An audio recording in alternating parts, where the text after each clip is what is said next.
तो फिल्म की शुरुआत होती है 1956 से। हमें एक गले से हमें प्रीस्ट को दिखाया जाता है जो जल्दी से चर्च में आया था और उसके पास एक बच्चा भी था जिसके जिस्म पर एक बर्थ मार्क था। ये बर्थ मार्क कोई आम बर्थ मार्क नहीं था, बल्कि ये बर्थ मार्क एक शैतानी साइन था, जिसका मतलब था कि ये बच्चा बड़ा होके एक शैतान भी बन सकता है और किसी भी किस्म की तबाही भी ला सकता है। इसीलिए प्रीस्ट डरते हुए गॉड से माफी मांगते हुए इस बच्चे को जैसे ही मारने की कोशिश करते हैं, तभी यहाँ पर पुलिस आ जाती है और उन्हें ऐसा करने से रोक देती है। हालांकि प्रीस्ट पुलिस को कहते भी हैं कि मुझे मत रोको, तुम नहीं जानते कि इसका अंजाम क्या होगा, लेकिन पुलिस इस तरह से कि प्रीस्ट कहीं पर उस बच्चे को मार ही ना दे, प्रीस्ट को ही गोली मारकर खत्म कर देते हैं और इस बच्चे को आखिर बचा लिया जाता है। इसके बाद फिल्म में 30 साल का वक्त गुजर जाता है और हमें मूवी के मेन कैरेक्टर मार्क को दिखाया जाता है। इस टाइम मार्क एक प्रीस्ट के एरिया में था, लेकिन दरअसल वो एक अंडरकवर एजेंट था। उसे 7 लड़कियों के गायब होने की केस की इन्वेस्टिगेशन करनी थी, वो भी एक चर्च में जाकर। पुलिस वाले ये बात जानते थे कि उन औरतों को आखिरी मर्तबा इस चर्च के अंदर ही जाते हुए देखा गया था, लेकिन उसके बाद से वो लापता थी। अब क्योंकि चर्च की बात करने की जगह थी, वहाँ पर पुलिस को भी वो कोई स्कैंडल नहीं बनाना चाहते थे, इसीलिए उन्होंने मार्क को एक अंडरकवर एजेंट के तौर पर अंदर भेजा था। अंदर जाने पर मार्क यहाँ के प्रीस्ट एंड्रे से मिलता है जो मार्क को इस पूरे चर्च का विजिट करवाते हैं। प्रीस्ट एंड्रे मार्क को उसका रूम भी दिखाते हैं और उसे वार्न भी करते हैं कि आधी रात में गलती से भी अपने रूम से बाहर मत निकलना, अपना अंजाम की जिम्मेदार तुम खुद होगी। मार्क अंदर जाता है और उसे ये जगह काफी अजीब लगने लग जाती है क्योंकि यहाँ पर इलेक्ट्रिसिटी भी नहीं थी, मोबाइल के सिग्नल्स भी नहीं थे और ये जगह बाहर की दुनिया से बिल्कुल कटी हुई थी।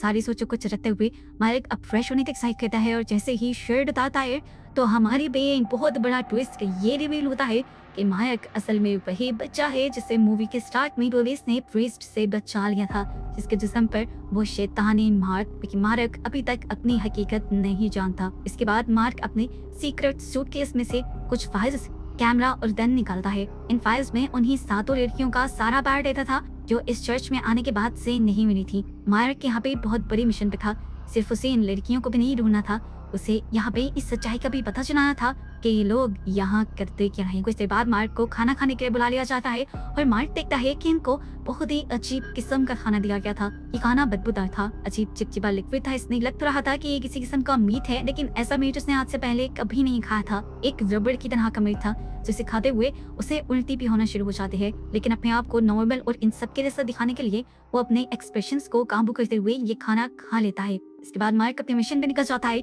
इस पूरे चर्च का विजिट करने लग जाता है और एक कॉरिडोर में से गुजरता है जहाँ दूसरी तरफ उसे एक लड़की दिखाई देती है। ये लड़की पागल लग रही थी, उसके पास एक प्रीस्ट भी था। कुछ देर बाद मार्क के साथ सभी नए प्रीस्ट को यहाँ पर बुलाया जाता है और बताया जाता है कि ये लोग इस चर्च में ऐसे लोगों का एक्सॉर्सिज्म करते हैं जिनके पीछे डीमन बैठ चुके होते हैं। मार्क ने पहले जो पागल लड़की देखी थी, इन प्रीस्ट के अकॉर्डिंग वो डीमन के पोजेशन में थी, उसके ऊपर डीमन का कब्जा था और उसी का इलाज करने के लिए अब इन लोगों को एक्सॉर्सिज्म करना था। प्रीस्ट एंड्रे मार्क को एक रूम में लेकर जाते हैं जहाँ पर वो एक लड़की का एक्सॉर्सिज्म करने वाले थे। लड़की को एक बैग से बांधा गया था और यहाँ पर बहुत सारी कैंडल्स भी जलाई गई थी। इन सबके वहाँ जाते ही ये लड़की अजीबोगरीब हरकतें करने लग जाती है, उसकी आवाज बदल जाती है, भयानक हो जाती है, उसका बेड हिलने लग जाता है और यहाँ चारों तरफ एक अजीब किस्म का सन्नाटा फैल जाता है। एक प्रीस्ट इन सारी चीजों को रिकॉर्ड भी कराता है। इनसे जब पूछता है कि आप इन चीजों को रिकॉर्ड क्यों कर रहे हैं, तो वो कहते हैं कि हमें अपनी बड़ी चर्च को बताना होता है कि हम यहाँ पर क्या क्या करते हैं।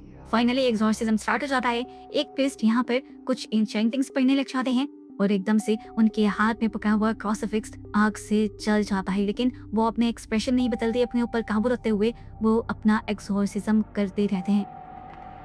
वो लड़की और भी ज्यादा तड़पने लग जाती है और आखिर तड़प तड़प कर एकदम से वो नीचे गिर जाती है। पता चलता है कि एक्सॉर्सिज्म खत्म हो गया है और इसके ऊपर जो डीमन था वो भी अब इसके अंदर से निकल चुका था। इस टाइम जो कुछ भी मार्क ने देखा था वो इससे बहुत ज्यादा डिस्टर्ब हो गया था। ऐसी कोई भी चीज उसे पहले पता ही नहीं थी।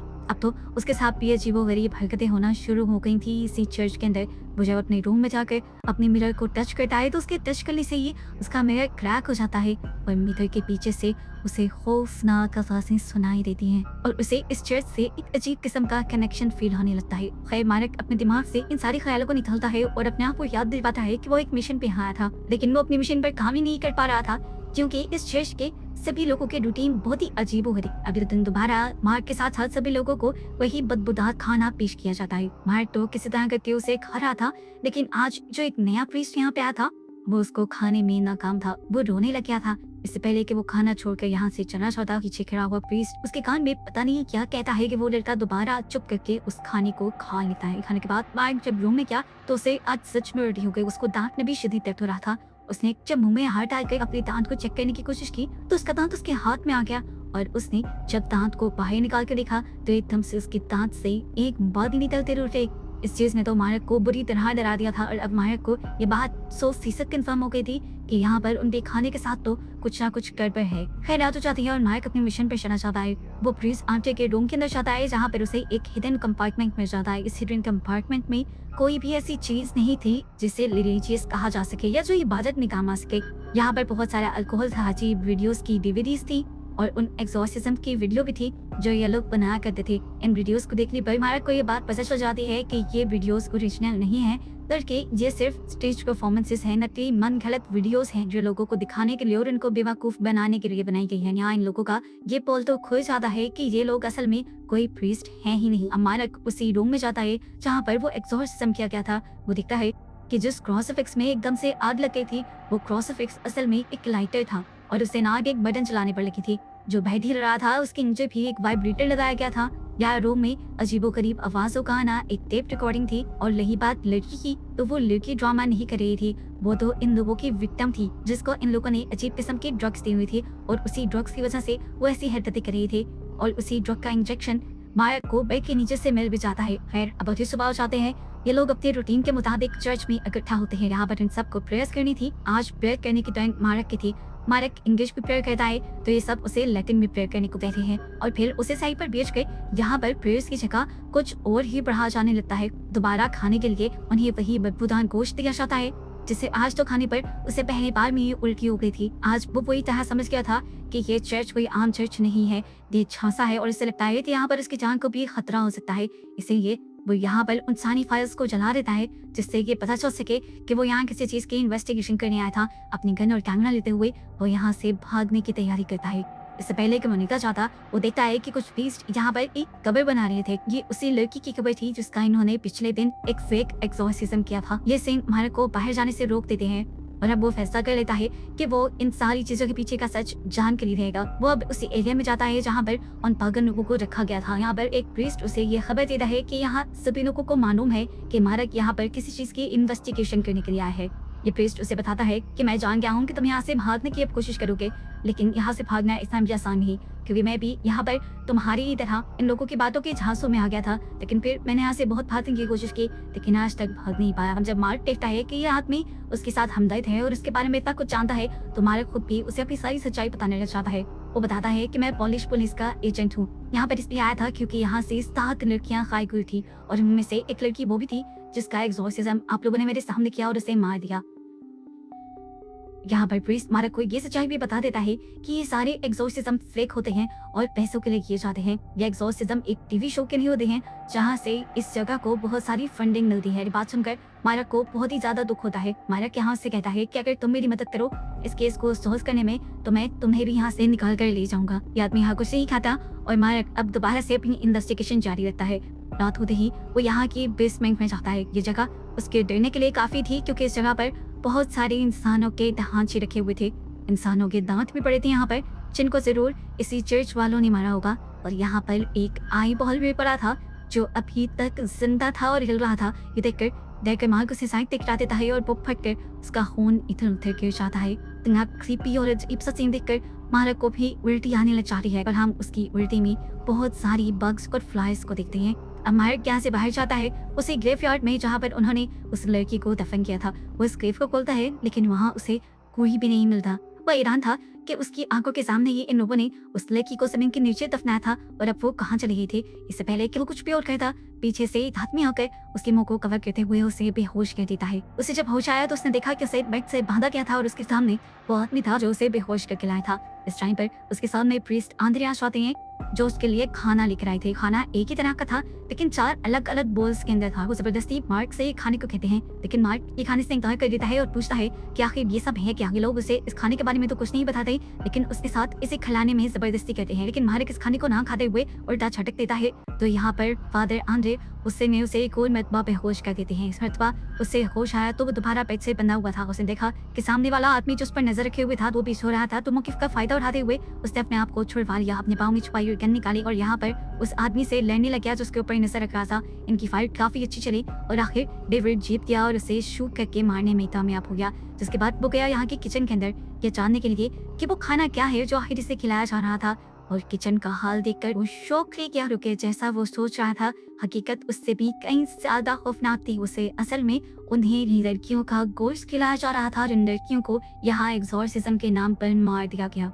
इतने में पीछे से अब दोबारा वही प्रीस्ट यहाँ आ जाता है जो पहले भी मार्क के साथ काफी अच्छा था। वो उसे हकीकत बताता है कि तुम यहाँ पर उन 7 औरतों का गोश्त खा रहे थे जिन्होंने अपनी जिंदगी में सबसे ज्यादा बुरे काम किए हैं। तुम्हारे साथ हमें भी यही गोश्त खिलाया जा रहा है। इनकी बातें सुनकर मार्क डर जाता है और अब इसी आदमी को गन पॉइंट पर लेते हुए वो कहता है कि मुझे इस चर्च की लाइब्रेरी के अंदर लेकर जाओ।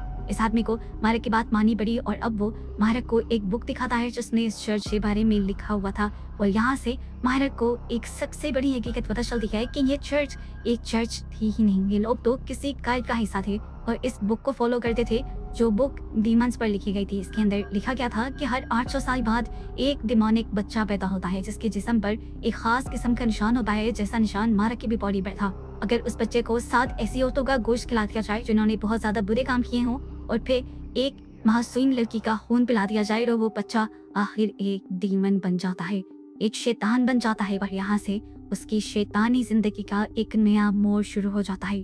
ये सब पढ़ने के बाद मार्क और यह आदमी डिसाइड कहते हैं कि वो फौरन यहाँ से बाहर जाएंगे। अभी आदमी मार्क से कहता है कि मुझे यहाँ की एक सीक्रेट अंडरग्राउंड टनल के बारे में पता है जहाँ से मैंने भी भागने की कोशिश की थी लेकिन मैं तो पकड़ा गया था। टोंगी मत वाले हो, मुझे लगता है कि तुम्हारे साथ मैं उस टनल के जरिए यहाँ से बाहर निकल जाऊंगा। मार्क को अब इसकी बातों पर यकीन तो नहीं आ रहा था क्योंकि आखिर था तो वो भी इस इंस्टीट्यूट का हिस्सा। तो फिर ये आदमी अपनी कमर मार्क को दिखाता है जहाँ पर कोड़ों से मारे जाने के निशान थे। वो बताता है कि मैंने जब भागने की कोशिश की थी उसकी सजा के तौर पर ये कोड़े मुझे मारे गए थे। ये सब देखने के बाद मार्क को उसकी सच्चाई पर यकीन आने लगा और नारक ने उसके साथ जाने का फैसला कर लिया। नारक उसका पीछा करते करते अब उस सीक्रेट टनल में भी पहुंच जाता है। ये टनल काफी लंबी थी जहाँ ये लोग लैंप लेकर चल रहे थे और टनल के एंड पर ये लोग एक अजीब सी जगह पर पहुंच जाते हैं जहाँ पर यहाँ से बाहर निकलने का तो कोई रास्ता नहीं था बल्कि एक नया ही डिमोनिक सा सेटअप लगाया गया था यहाँ पर। और यह आदमी असल में मार्क को ट्रैप करने के लिए था। उसका मिशन था हमदर्दी दिखाते हुए मार्क को यहाँ पर लेकर आना। से पहले कि मार्क कुछ सोच पाता या यहाँ से जा पाता उसे बेहोश कर दिया जाता है। यहाँ पर हम सभी लोगों को ट्रैक कलर के गाउन में दिखते हैं। मार्क को जो बेहोश आता है तो वो देखता है कि उसे एक दरख्त से लटका दिया गया था और उसके हाथों को खींचकर बांधा गया था। उसके मुंह पर भी अब कपड़ा बांध दिया गया था। प्रीस्ट आंद्रे और इस सभी लोग अब मार्क को वो सच्चाई बताते हैं जो उसने सोची भी नहीं थी। मार्क का एक केस के इन्वेस्टिगेशन के लिए यहाँ आना तक प्लान था। ये सब जो कुछ मार्क ने देखा वो वही देखा जो इन लोगों ने चाहा। वो बताते हैं कि हमने सदियों इंतजार किया उस बच्चे का जिसके जिस्म पर ये निशान हो और जो जान ग्रहण के वक्त पैदा हुआ हो, क्योंकि ऐसा बच्चा एक इंसान नहीं बल्कि पैदाइशी शैतान होता है। आंद्रे बताता है कि इस टाइम उसे जिस पत्थर पर रखा गया है उसके नीचे एक कुआं है और वो कुआं असल में जहन्नुम का दरवाजा है जिसे ये लोग सालों से प्रोटेक्ट करते आ रही हैं। वो बताता है कि हम प्रीस्ट नहीं हैं और ना ही खुदा को मानते हैं, हमारा आता शैतान है और हम उसके गुलाम। और मार्क को खास चुना गया है उनके लिए। अब ये लोग अपना रिचुअल शुरू करते हैं। मार्क के सामने एक बेचारी मासूम सी लड़की को लाया जाता है और उसका गला काटकर उसके खून के प्याले भर लिए जाते हैं, जिन प्यालों में से एक एक करके ये सभी लोग एक एक घूंट लेते हैं, जिसके बाद जबरदस्ती मार्क के मुंह में यह खून डाल दिया जाता है और तब तक उसका मुंह ये लोग ऊपर करके रखते हैं जब तक मार्क इसको निकल ना ले। अब मार्क का डीमन बनने का प्रोसेस शुरू हो चुका था। 7 बुरी लड़कियों का गोश्त तो उससे पहले ही खिला दिया गया था। अब इनोसेंट लड़की का खून पीते ही उसे भयानक मॉन्स्टर में बदल जाना चाहिए था। ये सभी लोग इसी इंतजार में थे कि कब वो एक डीमन में बदलेगा। ये लोग कुछ मंत्र में पढ़ रहे थे जिससे शैतानी पहुवज जल्दी से मार्क के अंदर आ जाएं। आखिर इनके मंत्र भी खत्म हो जाते हैं और जब ये लोग पीछे मुड़कर देखते हैं तो वहाँ कुछ भी नहीं बदला था। मार्क वैसे का वैसा ही था और मार्क इन्हें देखकर पागलों की तरह हंसने लगता है और कहता है कैसी पुरानी घसी पीटी बातों को यकीन कहते हो यार, ऐसे भी भला कोई शैतान बना है। ये सब लोग भी पैनिक होने लगे थे। सदियों का इंतजार, इतने लोगों की बली और मेहनत, इनका तो सब जाया जा रहा था। अभी एक और बड़ा मसला भी था। मार्क एक बहुत ही बड़ा एजेंट था, उसने कई हफ्तों से रिपोर्ट नहीं की थी और अब इन्हें खबर मिली थी कि पुलिस मार्क के बारे में भी इन्वेस्टिगेशन करने लगी है। किसी भी वक्त पुलिस यहाँ आ जाएगी और जब सबूत दिखने लगेगी तो इनकी चर्च का ये सारा सच खुल जाएगा और मार्क का पता नहीं क्या बनेगा। इसलिए वो ये रिचुअल वाली बुक को पढ़ते हुए डिसाइड करते हैं कि ये सब मार्क को ही मार देंगे और फिर उसे हेल के दरवाजे में फेंक देंगे, जो अभी तक सदियों से बंद है। एक बंदा जो मार्क को ट्रैप करके लाया था, इस रिचुअल के फेल होने पर उसे आंधळे पर बहुत ही ज्यादा गुस्सा होता है, क्योंकि उसे अब मालिक की बातें ठीक लगने लगी थी कि ऐसे कोई शैतान नहीं बनता और इन्होंने इस आंधळे पर एतबार करके अपनी पूरी लाइफ बर्बाद कर ली थी। इसी गुस्से में वो एक पिल्लो उसने मुंह पर रखते हुए उसे मार देता है और सबसे झूठ कह देता है कि ज्यादा शराब पीने की वजह से आंधळे की इन इनक्यूलेटर की मौत हो गई है।